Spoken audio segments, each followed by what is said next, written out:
Okay, that's so I can have a good screenshot for next week.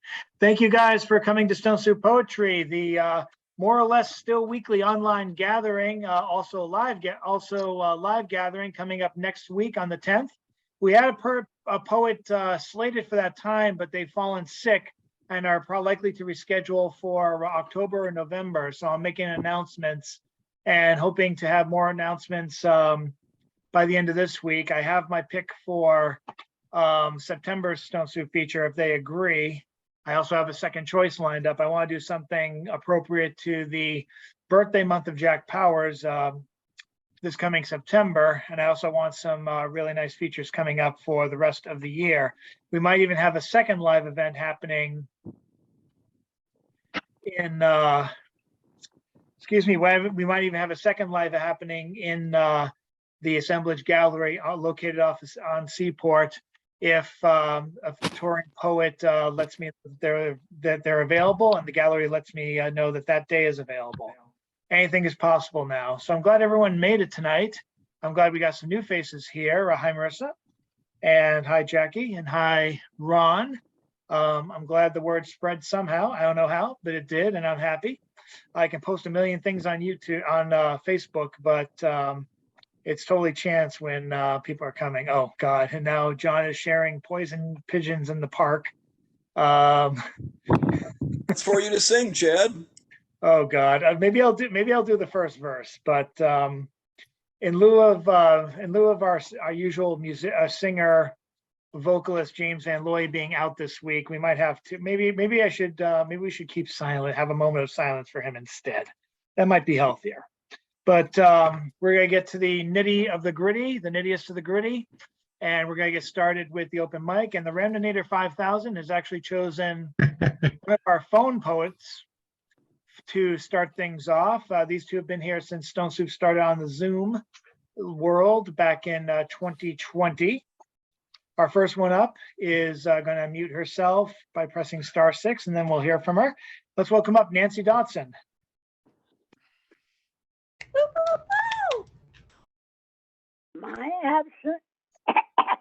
My asset values. How many values have fallen down? This should be a day of recognition, but alas, no funds to make me smile, and the disadvantaged need their pay. Yes, now and every day we come to see money is money, a way to life for all to have. Food is food and must be bought as well as clothing, suitable for occasions. And you might be blessed by passing every test until one fortunately rises in security and rest. I want to pass everything in sight, good Lord. I have no right to ask, but favor me a little. Thank you, Lord. Thank you.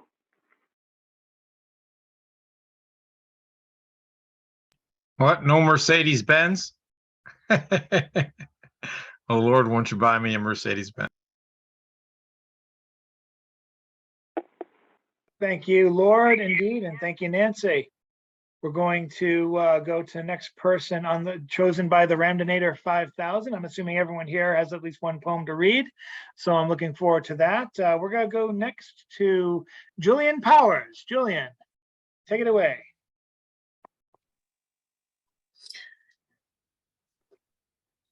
Digging deeper for the roots, to make tea with, or simply to remove, the throne of summer offers new beginnings. The emerging ore pine is one of the comforting signs life is waking again.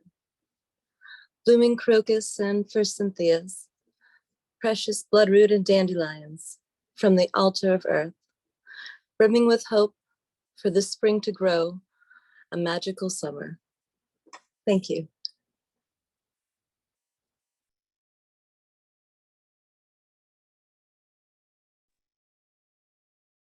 Thank you, Julian. And let's see if I can pick one of our newcomers. I think the Ramdonator 5000 has they picked any boys? No, the Ramdonator 5000 thinks boys are icky, so it's picking next. Let's welcome up Jackie Chow. Okay, I'm gonna read a poem called Bukowski would not like me. I can sit for hours in front of my Chromebook with my eyes half closed, repeating the word abracadabra, stirring nothingness into my tea, like a wizard in training who just doesn't get magic. The words won't come soaring out of me like a lark, but are lost in distant meadows of the heart, waiting to be found. Thank you.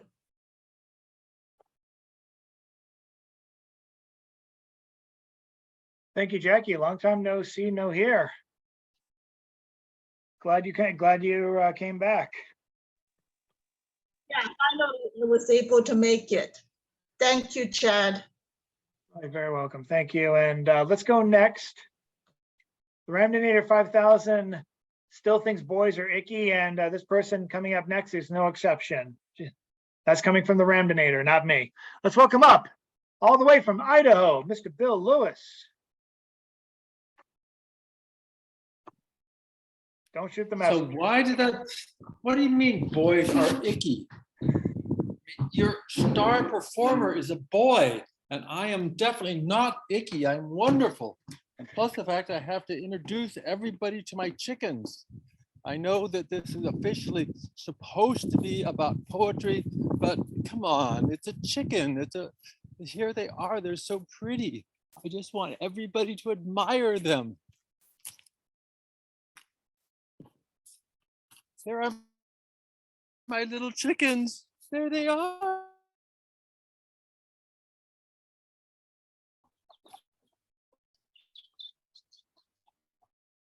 Aren't they pretty? Aren't they wonderful? I actually have a poem in there somewhere. Just a second. Oh, we will now have enough chickens for the winter.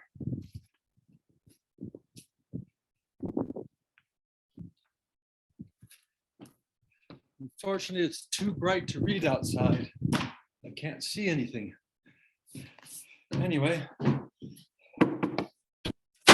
Diatribe. Where?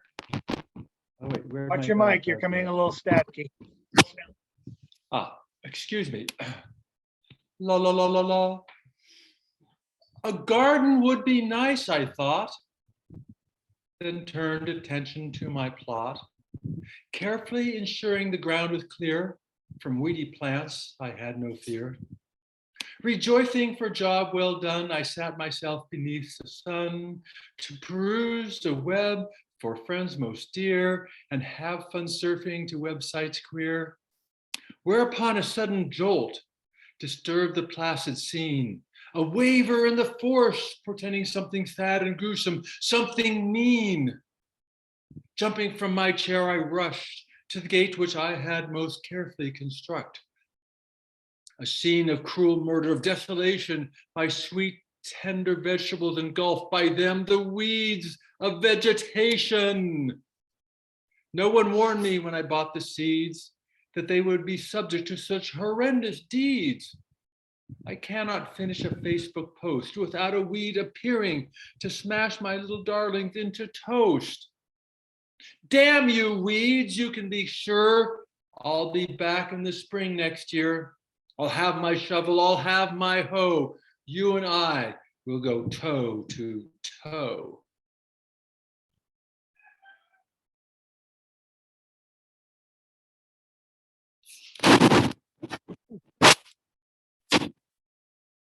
Thank you very much, Bill. In this Muppet show that is Stone Soup, I have to admit that Bill Lewis is our Gonzo the Great. Let us let us welcome up next, Miss Marissa Prada. Oh, let's go. Oh my gosh, I'm so excited to be here. Thank you so much. And by the way, happy birthday. Oh, thank you so much. Well, we had a great time. Well, in lieu of the gun violence anthology, which Chad has submitted to, and thank you so much for that. I will read one of my submission pieces for that. It's dark, the content, so please Just be gentle with yourself if you need to. But this is a poem I feel really drawn to these days. I just wrote it not too long ago. It's titled Uvalde 2022. God was the first to cry. I have to believe that God was the first to cry as gunshots rang out once more inside an elementary classroom. A lot of finger pointing over dead children who should be finger painting with their families this summer. There seems to be more worry over politics and protecting badges than actually enforcing the right not to die at school. Have the balls to point that finger at yourself and say you done fucked up. Even if you visit the grave of every dead child, teacher, and her husband who died every day for the rest of your life, it would never be enough to atone for your total inhuman paralysis. School bells ring. Are you listening? Children scream. Can you hear them? Here we go again, since nothing has changed and your kids won't make it home today. What happens when the bells toll again and children have to return to school? Have to use red crayons to create on paper instead of paint their faces with blood to survive? How different will the bells sound, or is it bound to forget like everyone else eventually does? Do we go back to writing our names inside clothing for potential positive IDs? I have to believe that God was the first to cry, staring at the clock, counting the 74 minutes and 8 seconds, man's fundamental failure to separate bullets from bodies, from burials of babies again. Active shooter call, are you listening? Teachers plead, can you hear them? You stand in the hall, no intention at all of saving the lives inside. Do you freeze every meal dropped at your house or just throw it away? Donate it? Who wants funeral food anyway? What happens when there is one less to eat at the dinner table, one less on the Christmas card in December? What will Santa do with all those extra presents? What happens with the stockings hung with care and sprinkled sugar cookies meant for reindeer? The report came out. Did you read it? You did nothing, and they all died. Their blood is on your hands, 'cause you didn't do your jobs. And one day God will judge you. I have to believe that God has not stopped crying, since we are all made in his image and our grief will never stem. We need to demand change. We need to demand some real change. We walk in every parent's nightmare of America's Kevlar corruption, since her body count is clearly not enough yet. So please, never forget when the school year begins again. School bells ring, can you hear them? Kiss your kids every morning and pray to pick them up at the end of the day and hug them tighter than yesterday. Thank you. Thank you, Chad.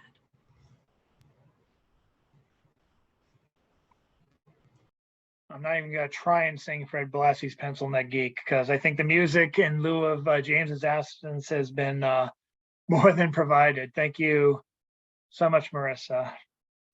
And can't wait to hear more news for on the anthology. That'll be I had to submit a tough piece of my own too. So best of luck with that. Let's go next to the person I call our hard-boiled poet. Let's welcome up Mr. John Wizwick. Hi, Chad. So, here's what it would sound like if the media covered anything with the same biased, inflammatory rhetoric they do with firearms. It's called Electric Car Crash Kills 3. Carnage splashes across the front page. Crimson asphalt, diodes of death, transistors of tragedy.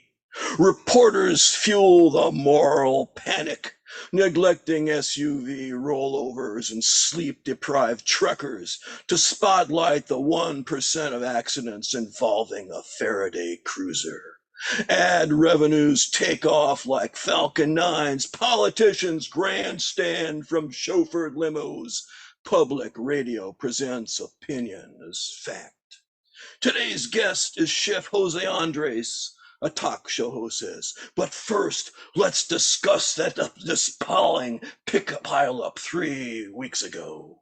Limit recharging stations to 1 every 1,000 miles, the caller says, and put them inside a police station. Disconnect their motors and make them use horses like the founding fathers intended. I don't know anything about electricity, but I do know electric chairs kill people.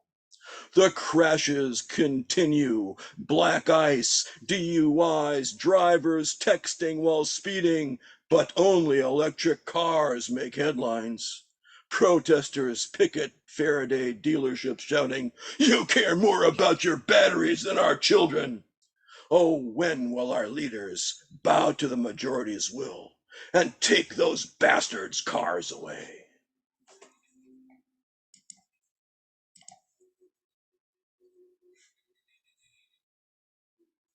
All this and more on Tucker Carlson. Anyway, thank you so much, John. Our next person coming up isn't a phone person, but he might as well be. He keeps his camera off because he's afraid that the Zoom call is going to steal his soul. Let's welcome up Mr. Chris Fitzgerald.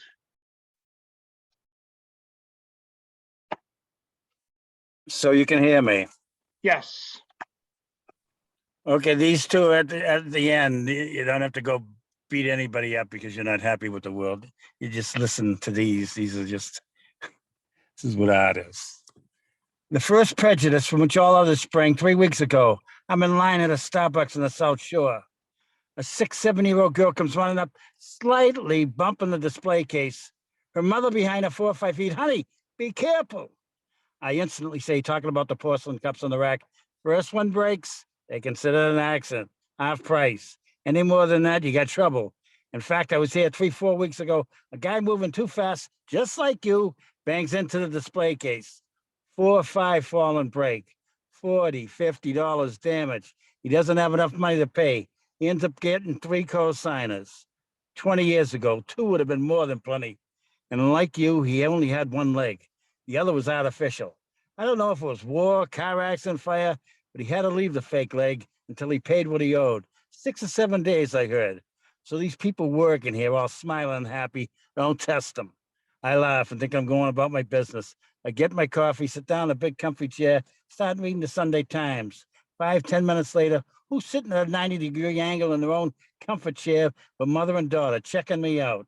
I guess they weren't happy with Coffee Line Rose. A closer look at the mother's face, first time. Handsome, stunningly handsome. Can't believe she doesn't have a husband, boyfriend, lover, significant other, wife, someone telling that face every 30 minutes or so, "Keep up the good work." Maybe she does. This one I did a couple of months ago. It's the only part of it. My second New York City smartass is also from Manhattan. quite possibly the most famous movie star of all time, Humphrey DeForest Bogart. Very well-to-do family, Dutch, New Amsterdam. His father was a renowned heart surgeon. New Yorkers from the get-go. Indeed, 5-6 weeks before Peter Minuit bought the Isle of Manhattan from the natives for $24 worth of beads, Bogey had a direct ancestor offer the same natives for the same property $17 worth of beads. Take a friggin' flying hike, the natives told him. And the family ended up having a cheap stink on them for the next 180, 190 years until finally one of the family members sponsored a couple of inner city kids to go up to the Catskills for the summer. Shit, it was hot that summer. Shit, it was hot. No one ever brought a more New Yorker's delight to the language than Bogey, baby. Remember when Claude Rains said to him, "Why did you come to Casablanca, Rick? Why did you come?" "I came for my health, the waters." "But Rick, we're in the middle of the desert, no water here." "I was misinformed." Beautiful New York sass. When I was 18, 19, the next line, saying to myself, if I don't say that next line at least twice, I won't be able to look at my life as a success. The line was when Ingrid Bergman points the gun in Rick's face. "I want the letters of transit, or I will shoot you." Rick says, "Go ahead, shoot me. You'll be doing me a favor." I regret I was never given the opportunity. And when Major Strasser bragging about how well the war's going for Germany, "We got Paris, London next. Then what? Washington, New York?" Rick says to that bullying Berlinian bastard, "There's certain neighborhoods in New York, if I was you Germans, I wouldn't be so quick to enter." In your face, scumbag, pure gold. And this is a little one-page introduction to 2 poems. Tonight's 2 poems fall under the heading Girls' Body Parts, and the lies boys tell to get the girl to remove articles of clothing so the boy has a better view of that aforementioned body part. As you're probably able to deduce from the title, I too, brothers and sisters, was a sinner. Poetry's been a great comfort in allowing me to see what was going on, what was coming off. The first poem is concerned with the sense of sight. The second was an early exploration into the sense of touch. These are both works of art. That means you can't use a newspaper narrative to understand them. You must enter the world they create. I don't think I can come up with a better description of what art is and isn't. Both poems laugh at the newspaper narrative of the world. It isn't real news or fake news. It's cliche, no news. Thank you. Thank you, Chris. Coming up next, someone who might have to step away in the next 3 or 4 minutes. We're going to bring up now Mr. C.C. Ashagra.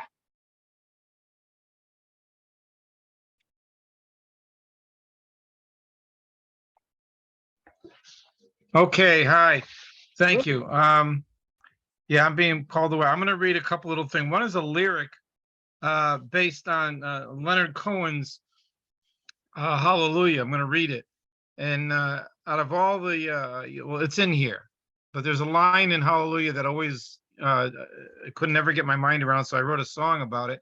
And it is the title. It's How to Shoot at Someone Who Outdrew You. Well, I finally got the answer to the mystery of what he said out of all the lines of lyrics he has written.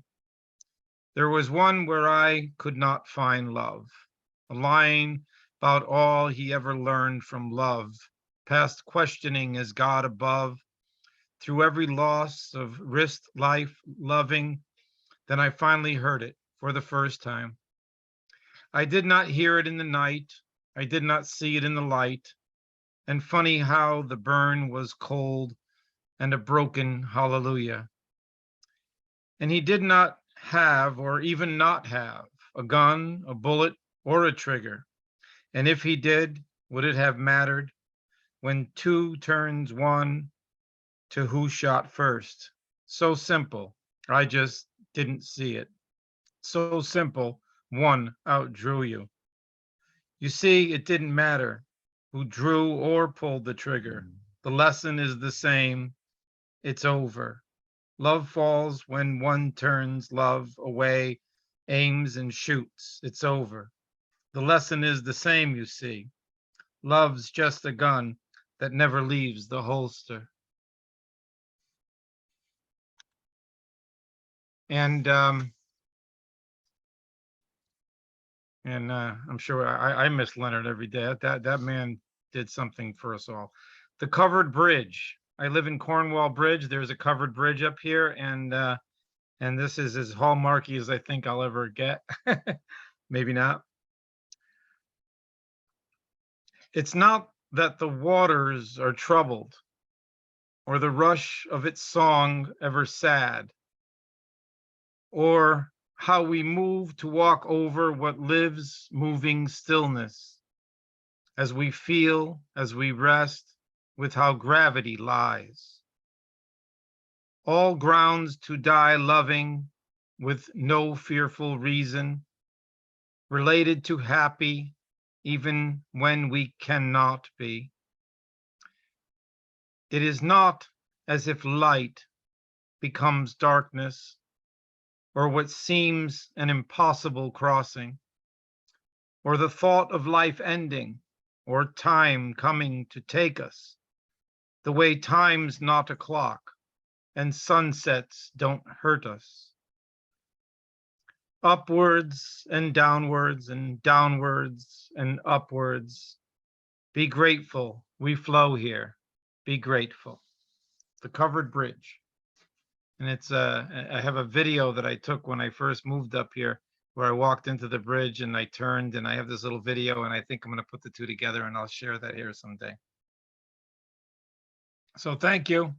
I got another video I'll put in the chat later on, but I'm going to get pulled away, but I'm leaving this on and I'll be listening. Thank you.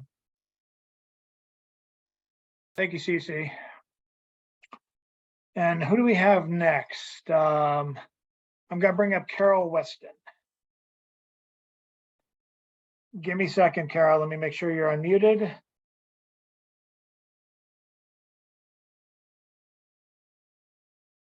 Did that happen? Let me check. There we go. All right, Carol, you're good to go. Thanks. Thousand Cranes. Long, long ago, I roomed with Joan Terry. And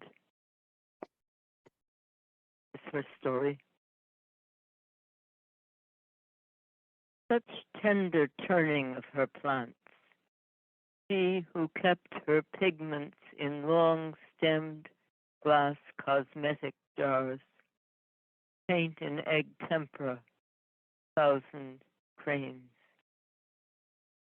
But what abortion hidden in her past caused her to want a child, and no child came, only the luminous gardens of her paintings. On her 30th birthday, she threw a chair into the mirror. Her mad humor was magnetic at the art school. Her sharp eyes, her brows knitted together, the fine cheekbones and tiny body. Queer little girl, my mother said. Out under the stars with a dozen paperbacks on astronomy, she stood beside the river looking up. Then she started to go with Giovanni, the silent, almost unsmiling Italian who loved her, who drew like Michelangelo, she said. 30 years later, her sister was stricken with cancer, and she herself began to take on the symptoms in order to empathize. She did not know she hung herself inside the house. Giovanni lived on in her abandoned gardens.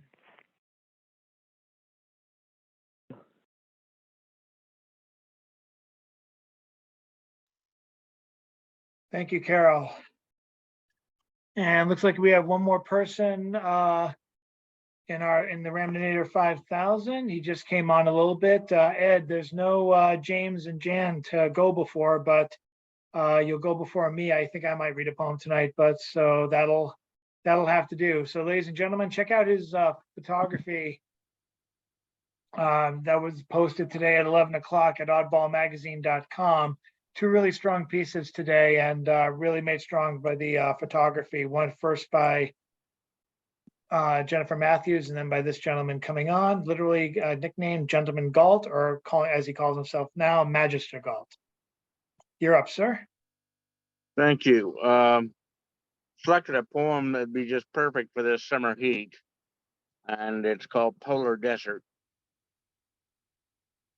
White roofs, the trees with bare limbs arch over, yet reach for the sky.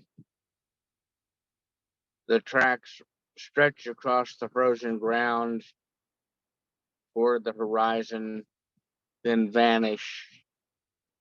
Snow gusts. Telephone posts mark the way in a polar desert.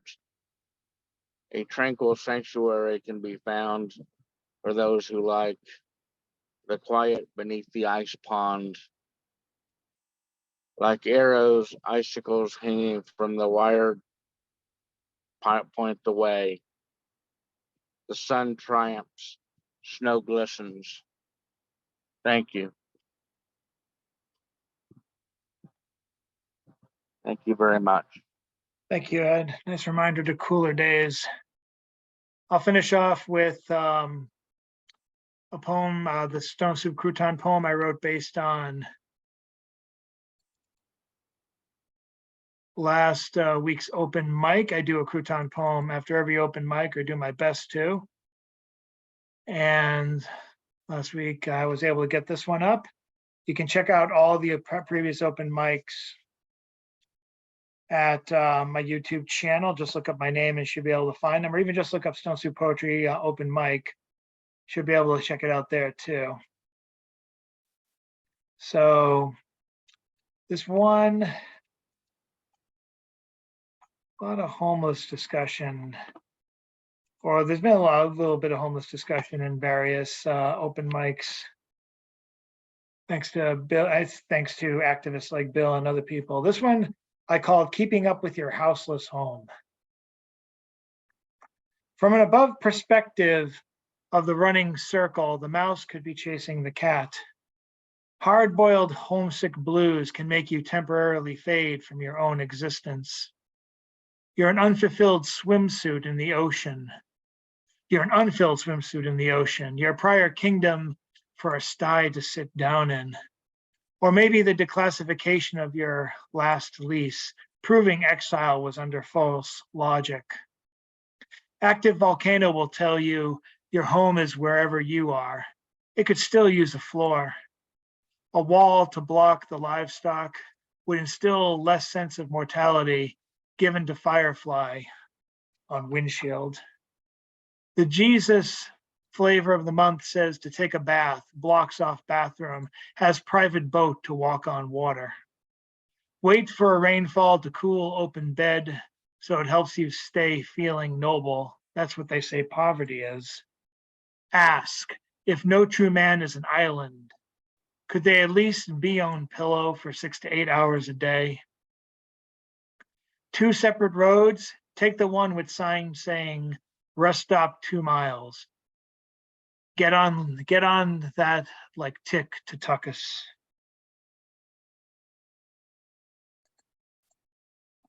And with that, whoops, looks like we lost the Galt. He's coming back on. Sorry about that. I just noticed that someone got kicked from the open mic, and it wasn't Chris Fitzgerald for once.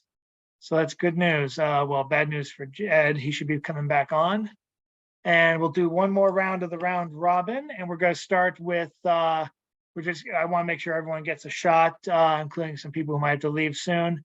But we're going to go with the Ramdinator's previous choices. Let's go with first, let her unmute herself, our first phone contributor, Miss Nancy Dotson.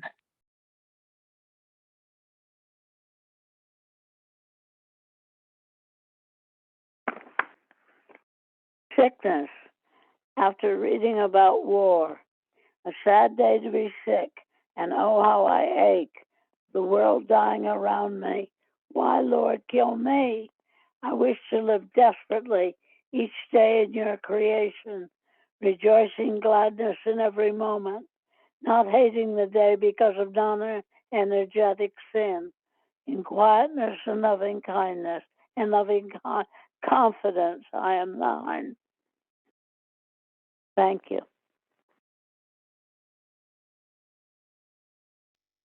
Thank you so much, Nancy. And up next, we'll go now to Julian Powers.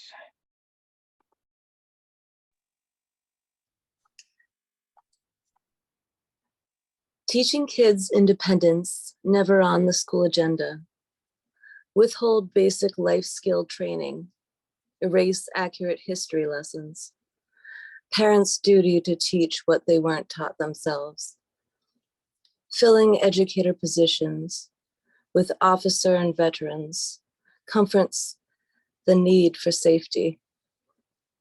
Academic integrity, less and less important. No degree required to teach anymore. Run classes like it's the military. Curriculum adjustments will be the only change deemed necessary, because what's most important is gaining more recruits. Machine over brains, machines self-sacrifice and obey, while brains question and complain. The armed forces godsend, obedience over education. For acceptance, learn to serve your nation, to become a true patriot. Teach kids to turn their lives over for free college, although the fine print says they won't cover all of it. New obedience preaching substitute teachers will be met with unarmed open arms. The jobs become too dangerous for civilian classroom leaders who end up just like sitting ducks the way the average child is.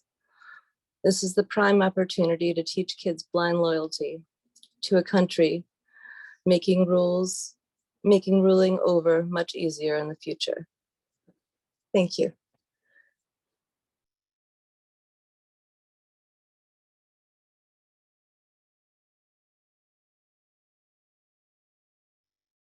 Thank you, Julian. And now we go to Jackie Chow.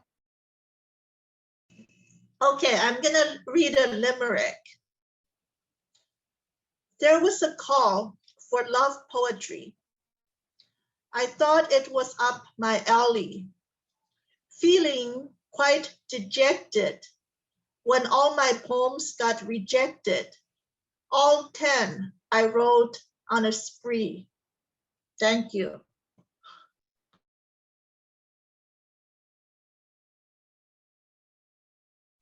Thanks, Jackie. Nice mix of levity and solemnness tonight. I do appreciate the extremes from back and forth. And speaking of extremes, let's now go to Mr. Bill Lewis. Extremes, oh Chad, I am middle class. I am the hoi polloi. I am the average human being. I have all the feelings, all the doubts, all the insecurities, all the confidences of anyone. I'm just a normal person. Oh well. La la la la la. I hate it when people say it's all for the best. It never would have worked out anyway. Why wouldn't it have worked out? Millions of other people work things out. Why not us? Ah, Bill. She was too young, too old, too smart, too silly, too fat, too thin, too unstable, too dull, too wrong. No, she was just right. She was just too scared. Scared that I would metamorphose, that I would suddenly become someone else, like that other person once known. Don't worry, Bill, there are other fish in the sea. You'll find someone more appropriate. I don't want appropriate. I want her.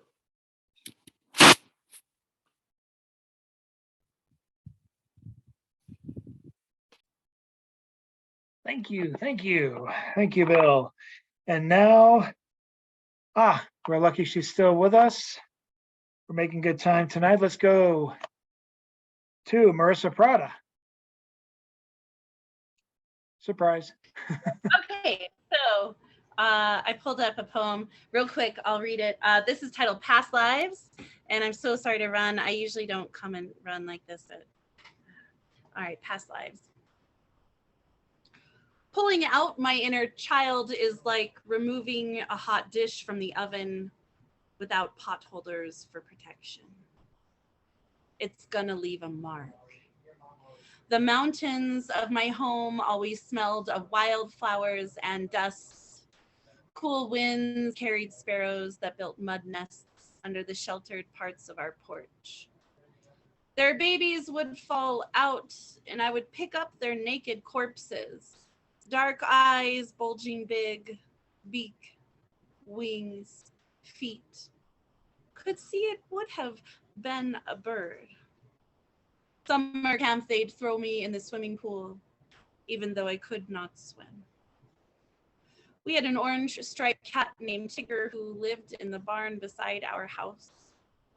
I once watched that cat carefully dismantle a mouse, eating all fur and skin first, then inhale the carcass head first, entrails popping out, leaving a minimum amount of blood on the ground. I used to get shoved down on the playground until my mouth was full of dirt. I spent most of my before I could remember time in that barn.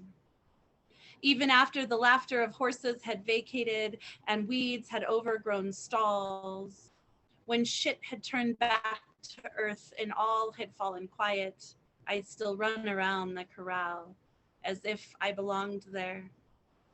Belonged more there than in the house. The bigger I grew, the smaller my mother made me feel on husband number 3. I ran away 4 times that I can remember growing up.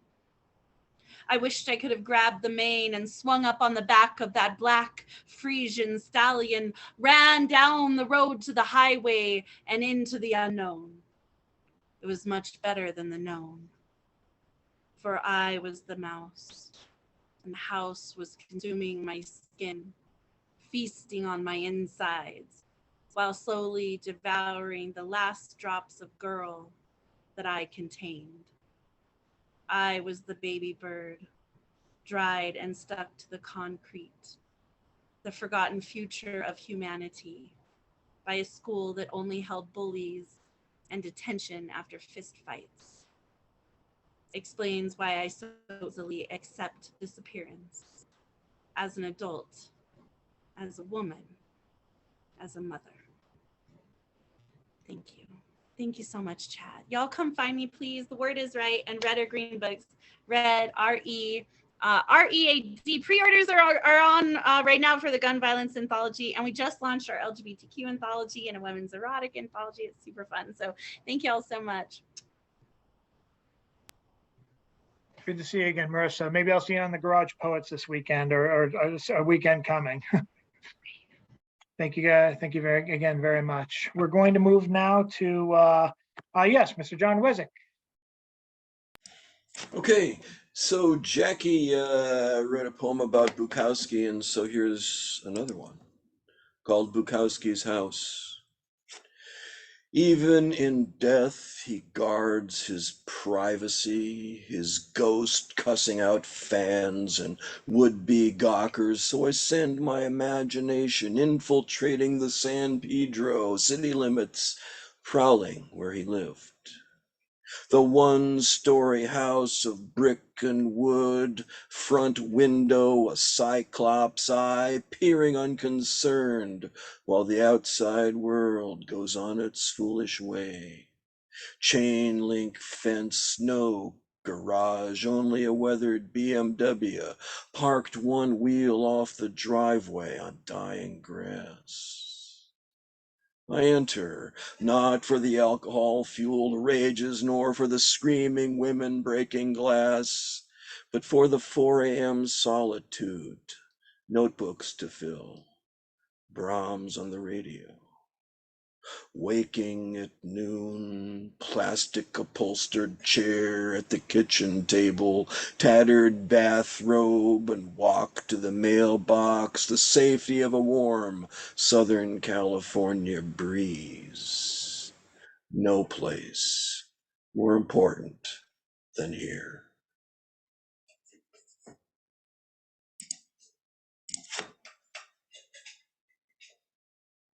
Thank you, John. Let's see. Oh, going down the list, we're going to, let's see, Chris Fitzgerald. Are you able to unmute yourself and come on a second time?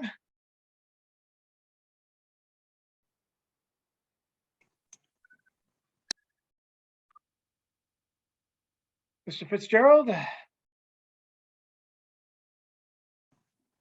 Can you There hear we go. me? We can hear you now. Okay, this is the second half to a piece I did. It has a lot to do with the cameras, and my chat says I won't use cameras. And 70% of the 20 to 30-year-olds meet each other on the fucking internet today. And so I had to do a part where I met women when I was between 20 and 30. And the first part was about, of course, alcohol and nightclubs and all that. This is the second part. For the sober inclined, it was the escalator. We are talking brothers and sisters, your major retail stores, your major transit centers, Filene's, Jordan Marsh, Sears Roebuck, South Station, Park Street, Harvard Station, all of them filled with young women, good-natured, open-minded, generous to a fault on the escalators. It was said 20 homeless people slept in the hotels every night because of the generosity of the young escalator women, and they were fun. God, were they fun. I remember one incident, Park Street Station, 3 fresh-faced 18, 19-year-old women, just like me, just got off the escalator. I was 20, I think. They asked me, it seemed like in unison, did I know how to get to Harvard? I said, of course I did. Study hard. Your friends will all want to go out drinking, smoking, farting around, having a grand old time. Not you. You're going to hit the books. And when they call you at the door, Mary, we're going out, drinking, smoking, farting around. Come with us. You say thank you, but no. 2 more books to read before I go to sleep. The 2 books are William Shakespeare and the Royal Ass Kisses and Pimple Poppin' by the Pygmies, now out in paperback, published by Paul Putnam and his sons, Percy, Peter, Palmer, and John Boy. One of the young ladies responds, Harvard Square. We're going to Harvard Square, not Harvard University. Last stop on the train, northbound. Sorry for all the extras, but I could tell they enjoyed my spiel, and I enjoyed delivering it. I have 100 escalator stories, but I'd be remiss if I didn't mention sometimes the escalators would break down. I would then come in contact with the stair climbing women. Different breed entirely. I'm now admitting to a prejudice. I'd take 1 escalator woman or a 5 stair woman any day of the week. I know at the end of the day, the woman who climbed the 60 stairs were probably healthier and better shape, but is that central to the dynamic? I'd take the relaxed, good-natured escalator riding woman. That's me. My whole life has been based on the approval of women's faces. So that's why I always needed the immediate facial response. It told me where to go next. That's what stimulates growth. That's what pushes the language forward, the face-to-face. That's what puts the serious tense in lies. When I was 10 years old, there were 5 35 to 40-year-old women. When they looked at me and said my name, I knew that 4 of them anyways, they liked my being friends with their sons. Not just that, I could hear they thought it was pretty cool being on the planet, same time as me. The 5th, no 30 to 40-year-old woman ever spoke to a neighbor's kid with more beautiful kindness and generosity. I was the only kid in the neighborhood she would allow to shovel the sidewalk. $5, 8 to 15. To call her wonderful is such an understatement. One of those other 4 women was the first woman I considered gorgeous. She was the handsomest, male or female person in the neighborhood. I discovered how stunning she was when I was 10. This isn't a Hollywood or Freudian where all sex toys from 5 to 70, no erections involved. This is about how amazing life can be. I was returning her son's basketball, rang the bell. She came halfway down the stairs to meet me. She had a light summer dress on, sweat on her face. I was stunned by her appearance. Gorgeous. I just knew there wasn't any other place for me to be. I was happy just to be in the same room or hallway as her. Gorgeous. We adopt Hollywood definitions. Gorgeous. Gorgeous. Buttocks and boobs, boobs and buttocks. That's not what gorgeous means. It's a French 13th, 14th century word. It didn't refer to women. Elegance, French royal court, refinement. But 20 years later, when I'm in love with a gorgeous woman, I discover its real definition. You not only like hands with hands, faces against faces, bodies against bodies. You just love being in the same room as that person. You don't even have to be touching them. You don't care what is going outside, be it nuclear war, tsunami, 8/7 earthquake, those stay on the back burner. The elimination of death is a nuisance. Your life is full. Time itself is removed.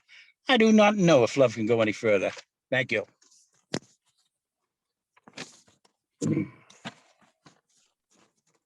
Thank you, Chris.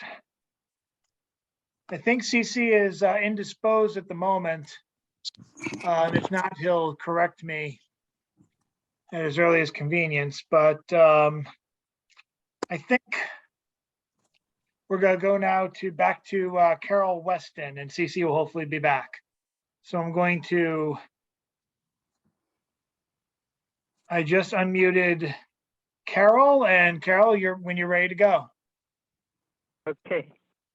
Well, when I came back from the hospital, when I was born, my sister said I screamed. Oh, God. I'm so sorry for her. Ball of fire. I come a ball of fire into the house, and all the poodles come to lick my feet. Acorns warm and brown and gold in sun. 'Tis my birthday when you break unto my feet. I take my father's razor blades to bed. I love my father and the blood-stained sheet. Can I keep all my toys when I grow up? I'm going to gather all the forms of life. My questions block my mouth until I scream.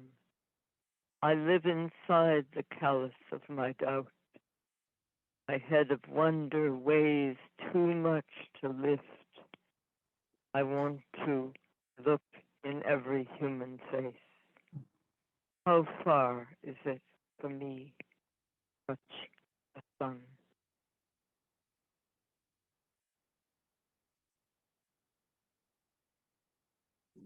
I should also mention that Carol Weston will be performing this Friday as part of the Boston Poetry Marathon, which I hope to leave a link to for those who can follow online. I don't have that streaming information yet.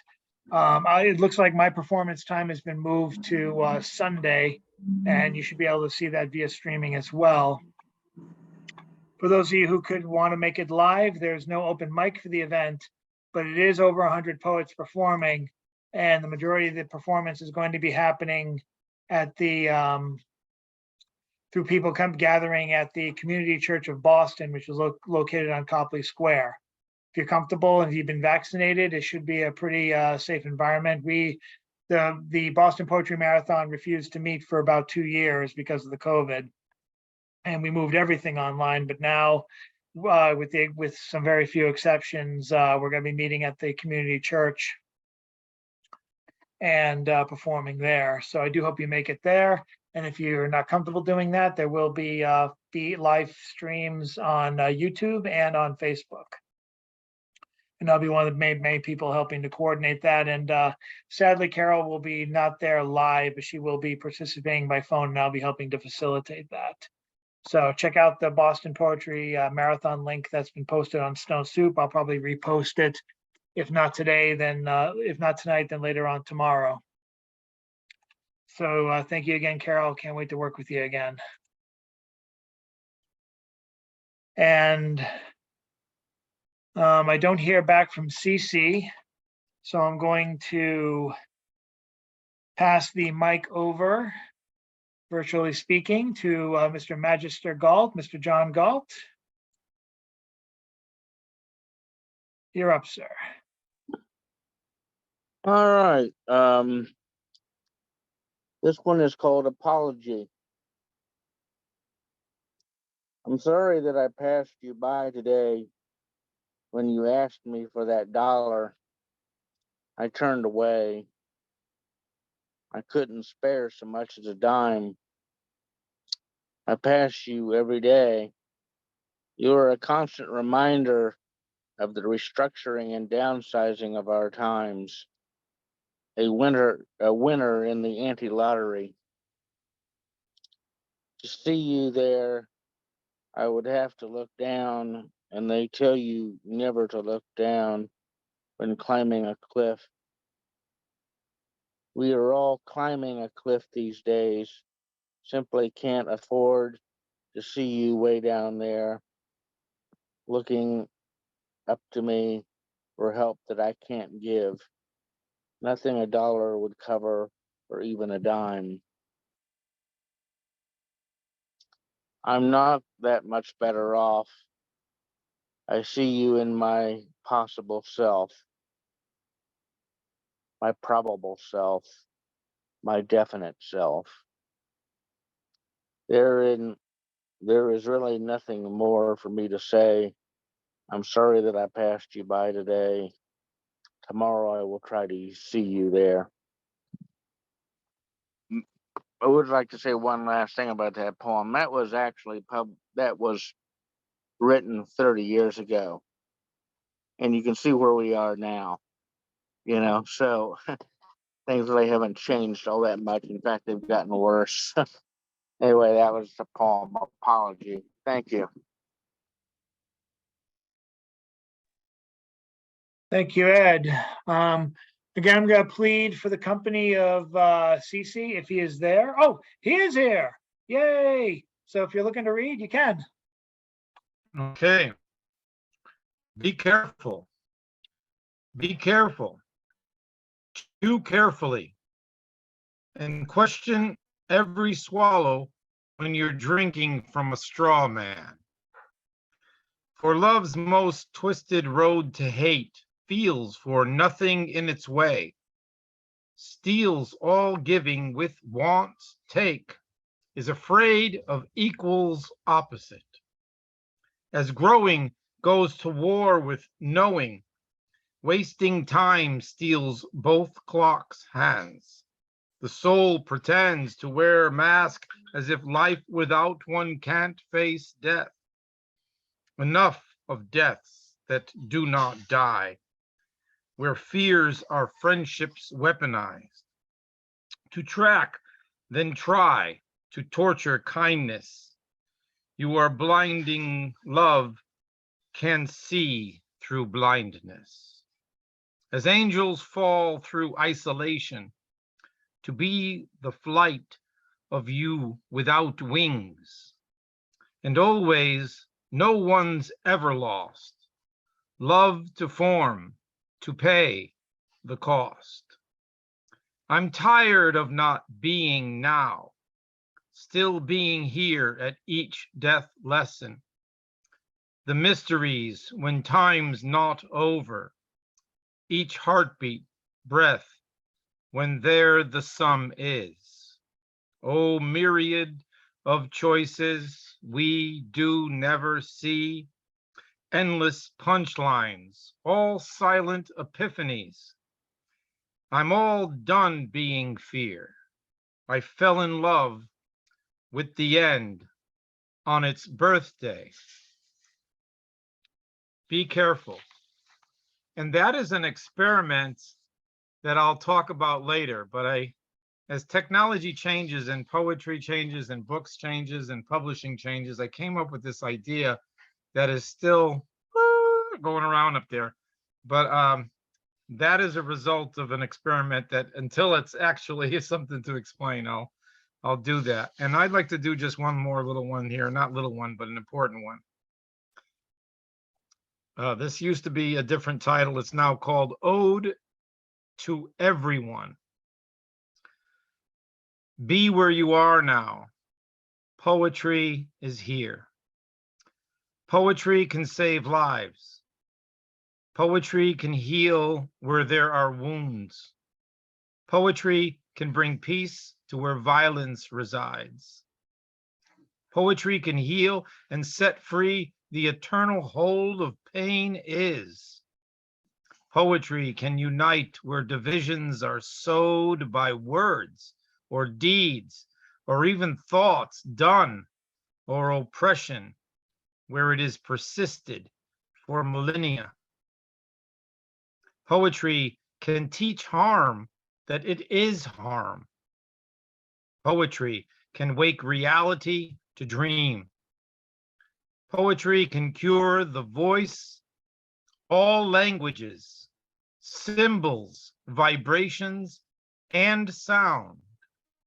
Poetry is a living essence that has always been in the sea of silence here. Poetry can be abused, and still uncover the birth where abuse ends. Poetry can end war. Poetry can free imprisoned questions. Poetry can end racism. Poetry can end ethnic and religious hatreds, and they're so.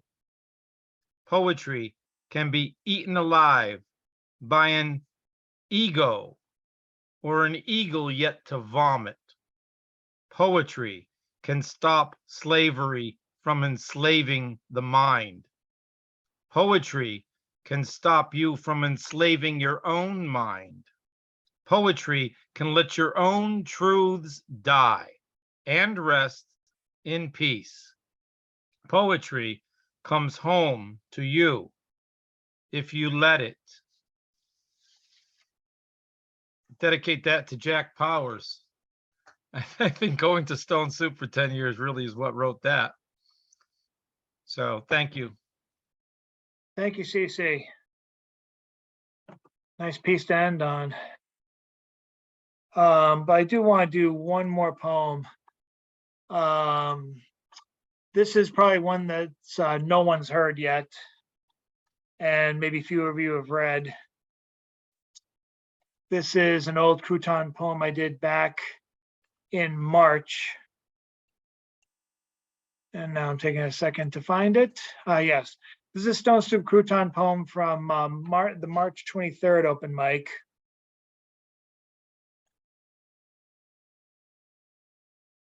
And I think this might have been,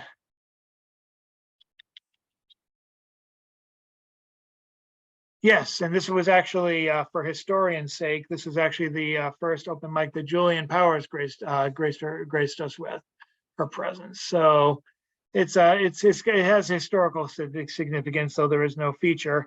Hoping to get some features back on the live on the online Zoom open mic. Now that summer has essentially ended for me and my girlfriend. My girlfriend goes back soon to, well, actually, no, that's not 100% true. She's going to be going back to the Cape again, and I'll be going with her. But after that, that'll be it. And we will be back to the grind of our jobs and her getting ready for her next new school year. But now that things have somewhat stabilized, I want to get online open mic features again, as well as the live features. Anyone interested in throwing their hat in that ring, or even for the live shows coming up? I'm going to be talking to the gallery owner to see if we can have extra shows on there, because we've gotten good reception. You can't tell by the recordings because we're still trying to figure out how to record sound, not just from the open mic online, but also from the live performances. But we've had some really great performances so far by the Garage Poets and Jim Dunn, and we're hoping to keep on adding to that. At any rate, here we have now what I used to call the safe distance edition of Stone Soup croutons from online. This is called On Days When Chekhov Draws First. Squirrel races with rolling bones in cave. Family shopping lists used as evidence for Putin's new bombs. Urza Pound returns, wants old job back. Dry drunks huddle back seat, hide all their empty hip flasks. It's the very first Russian poetry slam. Judges with no pens. Putin confuses rules, pins all for the win. Death's winning streak against love stays intact. Bringing a knife to a handshake remains the winning strategy. Canaries get stabbed, mistaken for doves in dark. Poets become literal, beats give real beatings, make fire water with gas. Doors are banged, people give each other up like Lent. Pound, the PR guy, smiles crocodile wide, no need to even lie to himself. Inside all yin and yang eat at each other's tails. A revolver is pulled the moment a victim is ready to forgive. Race on tiny wings with too much baggage. In the meantime, they'll be identifying the body slower than you.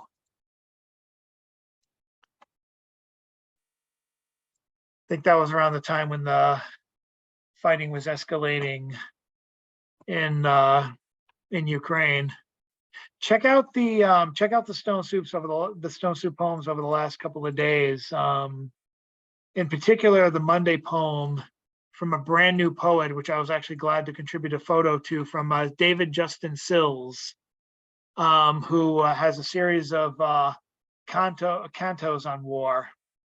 That's kind of what made me think of this poem, because Erza Pound, of course, wrote the cantos, and of course he wrote pro-Nazi messages during World War II, of which there was a book available, a collection of those essays, which I almost bought on eBay on a dare to myself, but I eventually turned it down. I imagine they've all been picked up since 2016 from eBay. It's the same old dance and song. But it's been a year of some very interesting poems written and some amazing open mics to try and give honor to. So thank you guys very much for another week and another open mic to honor. You'll see the Stone Soup Crouton poem hopefully on Friday. It's going to be a quiet rest of the week for me because both my bosses are out. So, unfortunately, I'm one of those self-starter type positions where if I don't do anything, they're going to know.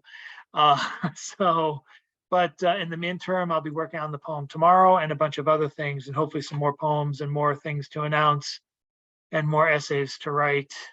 So keep on checking my website, the Facebook site, my Facebook page, the Stone Soup Facebook page, my Twitter. Some interesting stuff going on with Alex Jones today. He shot himself with not just a gun, but with a sniper rifle. It was beautiful if you look at what he did. Kind of amazing. But more on that at another time. Submit your poems to Oddball. Submit anything that's on a timely matter, and those get published on Mondays. Pride poems get published on Fridays, or Pride pieces, I should say. More poems are going to be published, more new voices. It's going to be an exciting end of the year. The good news of the last couple of days is that Tony B is getting married in a couple of weeks, and I'll be there for that. And hopefully she and Dexter Roberts will reemerge online here as poetry's new power couple. And more on that. Congratulations to Jason Wright on the birth of his daughter. Hopefully he'll be back here, and hopefully there'll be a jagged thought about it. And no, Mr. Galt, he didn't shoot himself, but he basically perjured himself in court numerous times. Basically, his lawyers, which I think was deliberate, sent his emails. Oh, little pug. Alex Jones sent his emails and texts to the prosecutor, and the prosecutor basically wrote back and said, "Are you sure you don't want to claim that these are privileged information? This is privileged information," and the lawyers never got back to them. So for the last 12 days, and in particular for the couple of hours of trial, Alex Jones was just basically allowed to talk out of his ass, and the lawyer revealed at the same time at the worst possible minute, where he's like, "Do you know where I got these? Do you know what perjury means?" And just the face, checking my Facebook page, I did capture the face where he's about to answer all that, and it's like, given that Alex Jones' perpetual face is like this, it was a very rare moment. But that's a whole other story and a whole other ramble, and definitely some interesting stuff to look at. Check out New Verse News, because I think they're going to have some amazing poems on this subject. And check out Oddball Magazine for the next couple of days, and check out the Boston Poetry Marathon. I will be placing links online to those live feeds, and check out Carol Weston, or listen to Carol Weston's online set on Friday afternoon. I believe the starting time is 6:48, but I'm not 100% sure. I'll be putting that down now that the dates and times have been finalized. Check out everything this weekend. Check out a lot of stuff. I'll be reading with Tim Gager on Sunday and a host of other friends and people. So it's going to be an exciting weekend for poetry. Hope to see some of you face to face. Hope to see some of you online. Hope you all take part in it. Suzanne Mercury and And Bridget Eileen, among May people, worked very hard to make this annual event keep going. So we'll do the obligatory wave. I participated way too much. I almost forgot the wave. So thank you guys very much for coming, and we'll see you very soon. And could be like this every week, people. All we need is you. Have the best of nights. Okay, if you go and click on that video before it goes away in the chat, thank you, Ed, and thank you, Julianne, for being part of that. I will share this with the, I'll share this on the Facebook page too. Thank you. Take care of yourselves. Take care, everyone. See you all soon. Keep in touch. Take care of someone else too. Have a good night. Good night.